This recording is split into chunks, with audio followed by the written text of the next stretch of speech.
Hello दोस्तों, solution by PJ में आप सबका स्वागत है। बीपीएससी टीआरई 4.0 के लिए लेके आ गए हैं जीके जीएस का टॉप प्रश्नों का कलेक्शन। तो चलिए जानेंगे डेली की तरह विस्तार में, बिल्कुल सॉल्यूशन, वो भी एकदम आसान भाषा में। स्टार्ट करेंगे आज का पहला प्रश्न। कैबिनेट मिशन के भारत आगमन के समय भारतीय राष्ट्रीय कांग्रेस का अध्यक्ष कौन था, ये हमसे पूछा गया है। तो चलिए जानेंगे आंसर से पहले कुछ और प्रश्नों के जवाब। जैसे कि पूछ लिया जाता है कि कैबिनेट मिशन भारत आया कब था, तो एग्जैक्ट डेट में आपको ध्यान रखना है। मार्च 1946 में क्या आया था, भारत आगमन हुआ था, ये हो गया। वहीं बात करें कि 16 मई 1946 को, कब, तो 16 मई 1946 को कैबिनेट मिशन ने क्या किया था, प्रस्ताव पारित किया था, ठीक। और रही बात इसके जो अध्यक्ष थे भारतीय राष्ट्रीय कांग्रेस, ये 1946 की बात हो रही है, तो मौलाना अबुल कलाम आज़ाद हो जाएगा इस प्रश्न का राइट आंसर। और 1940 के रामगढ़ कांग्रेस अधिवेशन की अध्यक्षता किए थे। कहाँ का, रामगढ़ का 1940 का। और 1940 के 45 के बीच राष्ट्रीय कांग्रेस का कोई अधिवेशन नहीं हुआ, तो उस टाइम यही थे और ये कांग्रेस के अध्यक्ष रहे। और बात करें तो ये इनके बारे में हम पहले भी बता चुके हैं। बढ़ेंगे अब अगले प्रश्न की ओर। इसमें काफ़ी था इतना। राज्य विभाग की स्थापना किसकी अध्यक्षता में की गई, क्या पूछा गया, राज्य विभाग की। तो ये अध्यक्षता की गई थी सरदार वल्लभ भाई पटेल, ठीक। वहीं बात करेंगे और क्या जान सकते हैं, चूँकि इनका जो कार्य था उनमें किसने साथ दिया था, उनका नाम भी पूछा जाता है। तो बीपी मेनन नाम भी आप क्या करिएगा, ध्यान रखिएगा। चूँकि ये क्या थे, तो देसी रियासत विभाग के सचिव थे, देसी रियासत विभाग के सचिव थे। तो इन्होंने इनके कार्यों में काफ़ी साथ दिया था। और सरदार वल्लभ भाई पटेल की अगर बात कर ले तो ये भारत के प्रथम उप प्रधानमंत्री भी थे। ये पॉइंट आप लोग को पता भी होगा। और रही बात, इनको लौह पुरुष की उपाधि प्रदान की गई है। कौन पुरुष, तो लौह पुरुष की उपाधि इनको दी गई है। और क्या कहता है, इनको सरदार की उपाधि किसने दी थी, तो बारदोली की महिलाएं ने, ठीक। और इनकी तुलना जो है जर्मनी के बिस्मार्क से किया गया है। सरदार पटेल की जो तुलना है किससे किया गया है, तो ये ध्यान रख लेना है, जर्मनी के बिस्मार्क से। तो जो भी इम्पोर्टेंट पॉइंट इसके साथ आपको बताया जा रहा है वो आप लोग नोट डाउन जरूर किया करें। अब आएंगे आज के तीसरे प्रश्न की ओर। 1937 में संपन्न विधानसभा चुनावों में इंडियन नेशनल कांग्रेस को किस प्रांत में पूर्ण बहुमत नहीं मिला था, पूछा गया है। तो जिसमें नहीं मिला था वो हो जाएगा पंजाब, ऑप्शन नंबर सी। बाकी ये सब जो दिया हुआ है सब में मिला था। वहीं बात करें कि भारत शासन अधिनियम, चूँकि 1937 की अगर बात आ गई है तो भारत शासन अधिनियम 1935 जो कि पूर्ण रूप से 1 अप्रैल 1937 को लागू किया गया। और 11 प्रांतों के चुनाव में कांग्रेस ने क्या किया था, बेहतर प्रदर्शन किया था। कितने प्रांतों में, तो 11 प्रांतों में से अगर बेहतर प्रदर्शन की बात आएगी तब 11 प्रांत, लेकिन अगर पूछे कि 11 प्रांतों में से कितने प्रांत में कांग्रेस को पूर्ण बहुमत प्राप्त हुआ था, तो 5 प्रांतों में क्या हुआ था, पूर्ण बहुमत प्राप्त हुआ था। पूर्ण बहुमत प्राप्त हुआ था। और यहाँ पे देखिए मध्य प्रांत, बिहार, और ये क्या कहता है मद्रास दिया हुआ है, और एक बच गया उड़ीसा और एक मध्य प्रदेश। तो ये सब आप ध्यान रख सकते हैं। बढ़ेंगे अगले प्रश्न की ओर, देखेंगे हमारा अगला प्रश्न क्या है। अब आ गया साइंस का प्रश्न। यदि पृथ्वी का गुरुत्वाकर्षण बल अचानक लुप्त हो जाता है तो निम्नलिखित में से कौन सा परिणाम सही होगा। और ऐसे प्रश्न आपको एग्जाम में देखने को मिल सकते हैं, तो ज़रूर नोट डाउन किया करें। तो वस्तु का भार जो है शून्य हो जाएगा, परंतु द्रव्यमान वही रहेगा।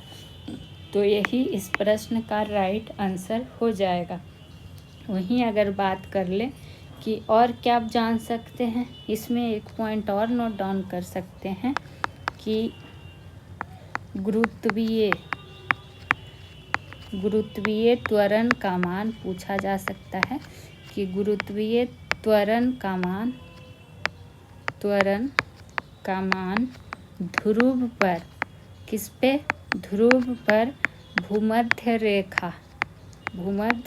रेखा के अपेक्षा अधिक होता है। जहाँ जहाँ लगेगा कि ये पॉइंट आपके लिए लिखना ज़रूरी है, वो हम खुद लिखते हुए चलेंगे। बढ़ जाएंगे अगले प्रश्न पे, जो कि होगा 5वां नंबर प्रश्न। लोलक घड़ियाँ गर्मी में सुस्त क्यों हो जाती है, ये हमसे पूछा गया। और ये बीपीएससी में कई बार प्रश्न पूछा हुआ है। तो बीपीएससी टीआरई 4.0 जो देने वाले हैं उनके लिए इम्पोर्टेंट है। तो ये क्यों हो जाता है, लोलक की लंबाई बढ़ जाती है जिसके इकाई दोलन में लगा हुआ समय बढ़ जाता है। तो ऑप्शन नंबर सी हो जाएगा राइट आंसर। और हाँ, ऐसे प्रश्नों का आप सिर्फ क्वेश्चन आंसर ही ध्यान रखेंगे, तब कोई दिक्कत नहीं होगा। वहीं 6 नंबर की अगर बात कर ले तो साबुन के बुलबुले का अंदर का दाब किससे अधिक होता है या फिर कम होता है। तो इसका जो अंदर का दाब होता है वायुमंडलीय दाब से अधिक होता है। तो ऑप्शन नंबर ए हो जाएगा इस प्रश्न का राइट आंसर।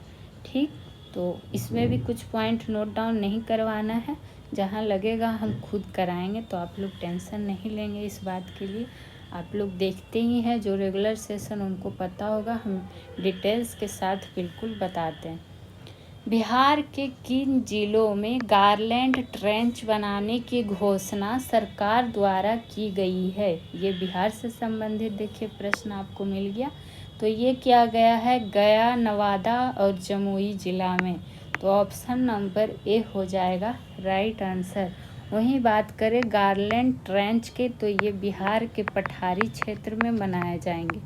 किस क्षेत्र में, तो पठारी क्षेत्र में बनाएंगे। और इसका उद्देश्य क्या है, इसका बनाने का उद्देश्य की बात करें तो समानता जल के क्षय को रोकना, यही इसका क्या है उद्देश्य है। यानी कि जल का संग्रहण करेगा पर बर्बाद होने से उसको रोकेगा। वहीं दक्षिणी बिहार के पठारी क्षेत्र में बात कर ले, पठारी क्षेत्रों में तो सरकार का लक्ष्य का जो ये गारलैंड ट्रेंच बनाने का ये कितना, तो 40। तो संख्या भी आप क्या कर सकते हैं, ध्यान में रख सकते हैं। बढ़ेंगे अगले प्रश्न की ओर, देखेंगे हमारा अगला प्रश्न क्या है। और हाँ, एक बात तो आप लोग से कहना ही भूल गए कि अगर वीडियो अच्छा लगे तो लाइक शेयर ज़रूर करें, चैनल को सब्सक्राइब करें। इस सेशन से संबंधित कोई सुझाव हो तो कमेंट सेक्शन में कमेंट कर सकते हैं। बाकी आप लोग जितना हो सके मन से पढ़िए, एकदम स्पेशल क्वेश्चन इम्पॉर्टेंट समझिए कि बीपीएससी के स्टैंडर्ड के थ्रू ही क्वेश्चन तैयार किया जाता है। तो आप लोग सेशन को बिल्कुल देखा करें, पूरा वीडियो देखा करें। लॉन्ग टर्म कैपिटल गेन कर में कितनी प्रतिशत वृद्धि की गई है, ये पूछा गया है। तो लॉन्ग टर्म कैपिटल गेन जो हो गया, इसमें जो है क्या कहता है कितना किया गया है, 12.5% का वृद्धि। तो ऑप्शन नंबर बी हो जाएगा राइट आंसर। इसमें बस ये एक चीज़ ध्यान रखेंगे। आज का सारा प्रश्न ही ऐसा है कि इसमें क्या और डिस्कशन दे, ये प्रश्न ही खुद में इतना इम्पोर्टेंट है कि इसका प्रश्न आंसर ही काफ़ी है। सकल मूल्य वर्धित और सकल घरेलू उत्पाद के बीच के संबंध को कौन सा ढंग से व्यक्त कर। देखिए अब यहाँ इसका ये क्या करना है, संबंध बताना है। तो यहाँ क्या हो जाएगा, जो ये सारा संबंध दिया हुआ इनमें से कोई इसको सही ढंग से व्यक्त नहीं करता है, तो उपयुक्त में से कौन हो जाएगा, कोई नहीं। ठीक, चूँकि जो इस तरह से पॉइंट यहाँ पर लिख सकते हैं कि सकल मूल्य वर्धित, जिसको क्या कहा जाता है, GVA शॉर्ट फॉर्म लिख देते हैं, किसी भी क्षेत्र उद्योग अर्थव्यवस्था या फिर व्यावसायिक क्षेत्र में क्या होगा, उत्पादित माल और सेवाओं के मूल्य की माप है, सेवाओं के मूल्य की माप है। ये एक पॉइंट इसमें लिख सकते हैं सकल मूल्य वर्धित के बारे में। ठीक, वही बात करें कि GVA जो दिया हुआ है और GDP दिया हुआ है, तो GVA भी है जो क्या है, GDP की तरह माप से संबंधित है। किससे संबंधित है, तो माप से संबंधित है। दोनों ही उत्पादन के मापदंड है। तो अगर इस तरह से लिखा रहे कि GDP बराबर GVA प्लस उत्पादों पर कर या फिर अप्रत्यक्ष कर, और क्या हो जाएगा, माइनस सब्सिडी। तो इस तरह से देखिए कोई संबंध यहाँ पर नहीं दिया हुआ था, इसीलिए क्या हो गया, यहाँ पे सही नहीं हुआ। तो ये हो जाएगा इसका सही संबंध। बढ़ेंगे अगले प्रश्न की ओर, देखेंगे हमारा अगला प्रश्न क्या है। 10 नंबर की बात करें और PDF चाहिए तो टेलीग्राम ग्रुप से जुड़ जाइए। बिहार आर्थिक सर्वेक्षण 2023-24 के अनुसार बिहार में सर्वाधिक प्रति व्यक्ति आय वाले प्रथम 3 जिले में निम्न में से कौन शामिल नहीं है। पिछले सेशन में आपको बताया गया है कि कौन 3 जिला शामिल है, इस बार पूछा गया इनमें से कौन शामिल नहीं है। तो देखिए इनमें से जो शामिल नहीं है वो हो जाएगा उपयुक्त में से अधिक, यानी कि गया और सुपौल जो है शामिल नहीं है। ठीक, तो 3 जिला में जो शामिल है उसमें से है पटना, मुंगेर और क्या कहता है एक और कौन था, बेगूसराय। ये शायद हम आपको क्वेश्चन पहले भी करवा चुके हैं, ऐसा हमको लग रहा है, बाकी आप लोग को तो पता ही होगा। वहीं अगर बात कर लें कि किस तरह से और क्वेश्चन पूछ सकता है, तो बिहार आर्थिक सर्वेक्षण 2023-24 के अनुसार अगर पूछ दे कि 3 सबसे गरीब जिला कौन कौन सा हो जाएगा, तब उसमें हो जाएगा गरीब जिला में शिवहर हो जाएगा, अररिया हो जाएगा, और एक ध्यान रखिएगा कौन, सीतामढ़ी। बस अब आएंगे 11 नंबर प्रश्न की ओर। कोपरनिकस आपातकालीन प्रबंधन सेवा के बारे में निम्नलिखित कथनों पर विचार करें। और आपको बार बार बता दें कि आपको इसमें सारे विषय के प्रश्न शामिल किए जाते हैं और क्वेश्चन काफ़ी स्टैंडर्ड लेवल के होते हैं जो कि आपको एग्ज़ाम में दिखेंगे। तो इसीलिए बोलते हैं आप लोग रेगुलर सेशन अटेंड किया करें। यह अमेरिका के अंतरिक्ष कार्यक्रम का हिस्सा है। यह सेंटिनल्स नामक उपग्रहों के एक समूह की मदद से पृथ्वी की निगरानी करता है। तो इनमें से दोनों है जो दिया हुआ है सही है। किसके बारे में दिया हुआ है, तो कोपरनिकस आपातकालीन प्रबंधन सेवा के बारे में। ठीक, और ये क्या है, अंतरिक्ष पहल का एक पृथ्वी अवलोकन घटक है। अंतरिक्ष इस तरह से लिख ही देते हैं, आप लोग को बिना लिखे मन ही नहीं लगता है।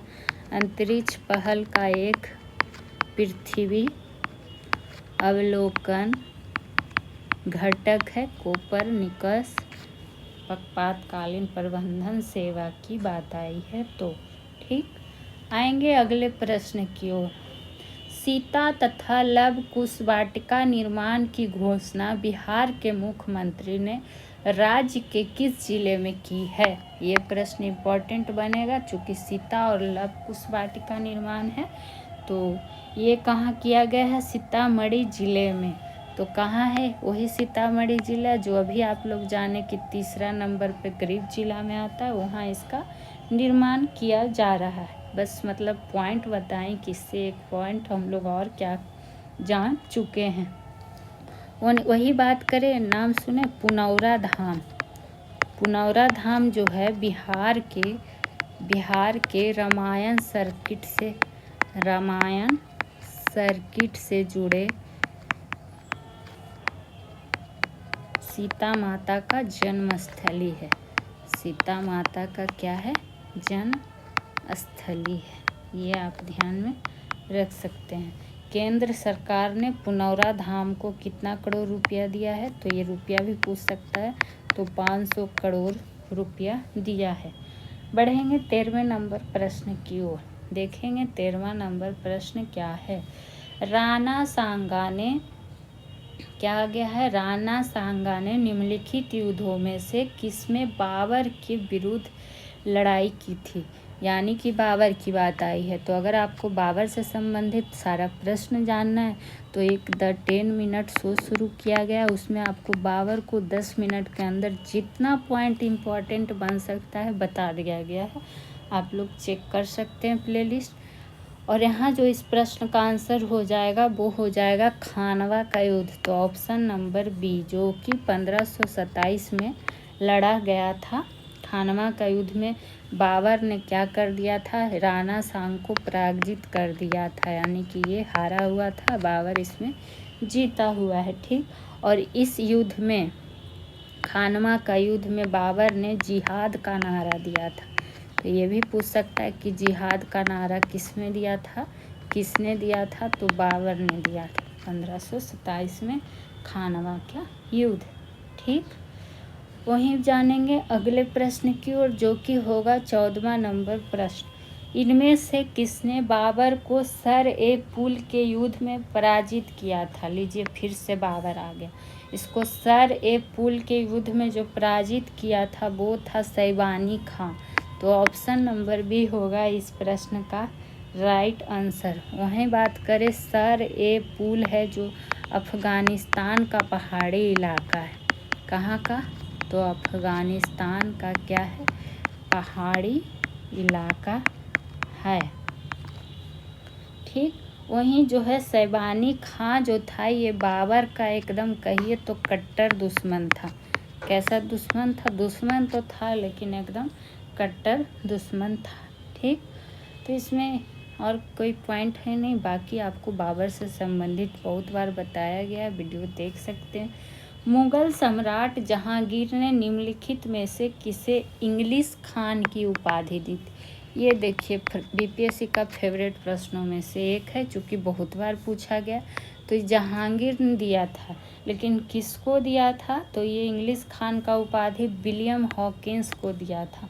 तो ऑप्शन नंबर सी, चूँकि ये कैप्टन हॉकिंस जो था ये ब्रिटिश सम्राट जेम्स प्रथम का दूत बनकर कब आया था? 1608 में आया था, और जहांगीर ने इसको ये उपाधि दिया था। हालांकि ये मुगल दरबार में आगरा आया था कब? 1609 में। ठीक, और हॉकिंस ने है बाबर के साथ भी फारसी में वार्तालाप किया है, ये भी आपको पता होगा। और इंग्लिश खान, और या क्या कहीं कहीं पर फिरंगी खान भी लिख देगा। कौन खान? फिरंगी खान। हालांकि टॉमस रो भी आया था, लेकिन यहाँ हमसे खान पूछा गया है कि किसको दिया गया था उपाधि। आ जाएंगे अगले प्रश्न पे, देखेंगे अगला प्रश्न क्या आ गया है। सारा विषय का प्रश्न शामिल किया गया है। सबसे गहरा महासागर, तो ये कौन सा हो जाएगा? प्रशांत महासागर। शांत है लेकिन क्या है? गहरा है। नाम में शांत लगा हुआ है और गहरा महासागर है। और इसकी बात अगर कर लें तो और क्या जान सकते हैं कि जो ये प्रशांत महासागर है इसमें गुआम द्वीप के समीप, कौन द्वीप? गुआम द्वीप के समीप मेरियाना गर्त है। कौन गर्त है? तो मेरियाना गर्त है, जिसको चैलेंजर गर्त भी कहता है। तो ये भी पूछता है कि चैलेंजर गर्त किसको कहता है। ठीक, वहीं बात करें, प्रशांत महासागर जो है अपने संलग्न समुद्रों के साथ, संलग्न समुद्रों के साथ धरातल का, किसका? धरातल का 1/3 भाग ढकता है। क्या करता है? एक, तो ये भी पूछ सकता है, इसलिए इसको ध्यान में रखिएगा। अब आएंगे अगले प्रश्न पे, जो कि 17 नंबर। उल्का है यानी कि क्या है? तो उल्का जो है बाह्य अंतरिक्ष से पृथ्वी के वायुमंडल में प्रविष्ट हुए द्रव का अंश है। तो ऑप्शन सी हो गया इसका राइट आंसर। और धूमकेतु क्या है? तो गैस एवं धूल का संग्रह, धूल का संग्रह जो कि आकाश में लंबी चमकदार पूंछ सहित चमकीले गोले के रूप में क्या होता है? दिखाई देता है। ये तो आपको बताने की चीज़ है नहीं, जो लगा बता दिया गया। बढ़ेंगे अगले प्रश्न की ओर। आज का सारा प्रश्न ही ऐसा है, किसी किसी दिन मिलेगा लेकिन प्रश्न तो सारे इम्पोर्टेंट है, जिसका ज़्यादा डिस्कशन ना कराया जा सके आज, क्योंकि प्रश्न ही खुद में काफ़ी इम्पोर्टेंट है। तो इसलिए आप लोग मायूस ना हो कि डेली की तरह आज फुल डिस्कशन नहीं मिल रहा है। जैसा प्रश्न रहेगा उसके अकॉर्डिंग कभी कभी सेशन होगा ही। अरावली पर्वत श्रेणी से संबंधित निम्नलिखित में से सही तथ्यों की पहचान करें, ये हमसे पूछा गया है। तो ये हो जाएगा ऑप्शन नंबर ए। बाकी आप लोग पूरा सेंटेंस खुद पढ़ते रहिएगा।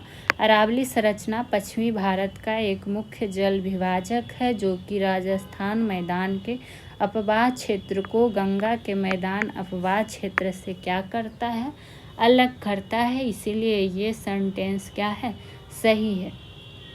और क्या कहता है? अरावली पर्वतमाला एक जलवायु विभाजक भी है। कैसा विभाजक है? तो जलवायु विभाजक है, जलवायु विभाजक। ठीक, और इसमें क्या ध्यान रख सकते हैं कि अरावली पर्वत जो है किस तरह से लिख सकते हैं? यहाँ पे लिख देते हैं अरावली पर्वत जो है प्राचीन ज्वालामुखी का उदाहरण नहीं है। किसका? तो प्राचीन ज्वालामुखी का उदाहरण नहीं है। ठीक, ये पॉइंट एक इसमें हो गया, नहीं है। और अरावली पर्वत जो है वर्तमान में किस पर्वत का उदाहरण है? तो अवशिष्ट पर्वत का, अवशिष्ट पर्वत का। ठीक, और अरावली पर्वत की अगर बात और आई है तो एक पॉइंट और जानिए, किसका सर्वोच्च शिखर पूछेगा तो सर्वोच्च चोटी ही लिख देते हैं। तो कौन हो जाएगा? गुरु शिखर, गुरु शिखर। तो जो इम्पोर्टेंट टर्म था वो आपको बता दिया गया। पढ़ जाएंगे आज के अगले प्रश्न की ओर। और आप लोग से रिक्वेस्ट रहेगा कि चैनल को सब्सक्राइब नहीं किए हैं तो सब्सक्राइब कर लीजिए, और ऐसे प्रश्नों के कलेक्शन आपको मिलते रहेंगे। 18 नंबर के बाद हमारा जो डेली का रूटीन है आपसे 3 प्रश्न पूछने का, वो आपसे पूछ लेते हैं। बताइए, आज तो लगता है यहाँ पे हम जगह छोड़ना ही भूल गए। कोई बात नहीं, इतना में ही आज एडजस्ट कर देते हैं आप लोग के लिए क्वेश्चन आंसर। तो पहला प्रश्न है आज है आपका करेंट अफेयर का प्रश्न। तो पहला प्रश्न है आपके लिए क्या कि अंतर्राष्ट्रीय न्यायालय, कौन न्यायालय? तो अंतर्राष्ट्रीय न्यायालय का मुख्यालय कहाँ है, ये आपको बताना है। ठीक, दूसरा प्रश्न जो आज का आपके लिए है कि आदित्य L1 और ये सब हम आपको पढ़ा चुके हैं। मिशन कब लॉन्च किया गया था, एग्जैक्ट डेट बताना है आपको। तीसरा प्रश्न है विश्व तंबाकू निषेध दिवस कब मनाया जाता है। और हाँ, जो लोग RRB NTPC 2024 की तैयारी कर रहे हैं उनके लिए भी 21 क्लास का प्रैक्टिस सेट कराया हुआ है डिटेल्स में, तो प्लेलिस्ट चेक कीजिए और क्लास कीजिए। उन लोगों के लिए भी करवाया गया। और आज का आंसर भी बता देते हैं जो कल के सेशन में आपसे पूछा गया था साइंस का। पहला प्रश्न आपसे पूछा गया था ब्लीचिंग पाउडर का रासायनिक सूत्र, तो CaOCl2। दूसरा प्रश्न आपसे पूछा गया था विटामिन ए का खोजकर्ता, तो मैकुलन। तीसरा प्रश्न आपसे पूछा गया था ध्वनि को किसमें मापा जाता है, तो डेसिबल। तो ये हो गया प्रश्न आंसर। और बढ़ जाएंगे 19वें नंबर की ओर। बात आई है अब 19वें की, देखते हैं 19 नंबर में क्या है। रानी खेत। कौन खेत? रानी खेत की बात आ गई है, जो कि रोग पूछ लिया गया है किससे संबंधित है, तो ये है मुर्गी से।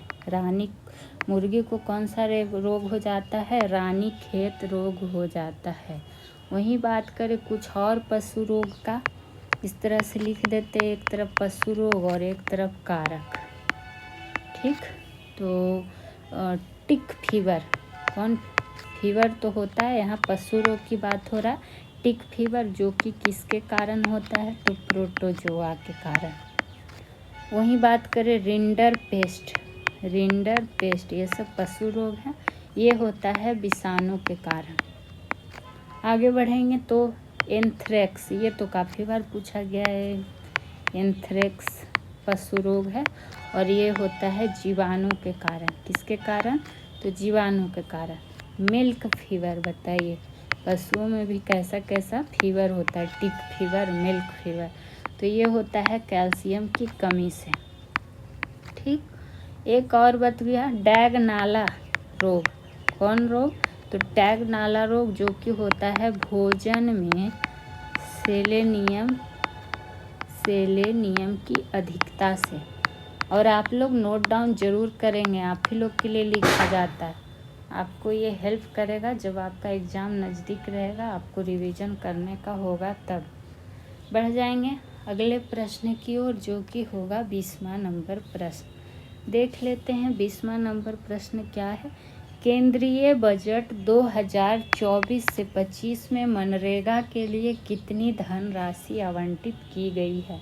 आप देख लीजिएगा, आपको हम केंद्रीय बजट, बिहार बजट जो भी बताए हैं उसमें से 1 से 2 प्रश्न आपको एग्जैक्ट मिलेंगे। तो ये जो आवंटित किया गया है 86,000 करोड़ रुपया। बताइए, करोड़ में मिल रहा है रुपया। आप लोग भी नौकरी कीजिए, पैसा मिलेगा।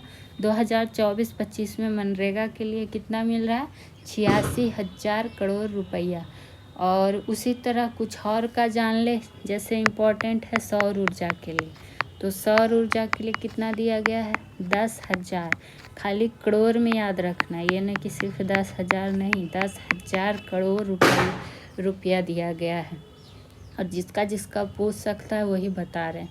एक ध्यान रख सकते हैं, नाभिकीय ऊर्जा परियोजना, उसको दिया गया है कितना? 2228 करोड़ रुपया। ये ध्यान रखिएगा और मनरेगा का ध्यान रखिएगा। बढ़ेंगे, क्या हो जाएगा 21वां प्रश्न। नया भारत सामवेद किस व्यक्ति के भाषाओं का संग्रह है? ये ध्यान रखना है। कौन सा? नया भारत सामवेद, तो ये है पुस्तक प्रधानमंत्री नरेंद्र मोदी जी की। तो ऑप्शन इनका देखिए, पूरा नाम दे दिया, नरेंद्र दामोदर दास मोदी जी द्वारा लिखी गई है ये पुस्तक। ठीक, उनके ही व्यक्ति के भाषण का क्या है? संग्रह है। वहीं बात करें सामवेद का बात आया है, तो आपको पता है कि 4 वेदों में से एक वेद है ये, चारों वेदों में से एक है। और ये संगीत का वेद भी कहलाता है, संगीत का वेद।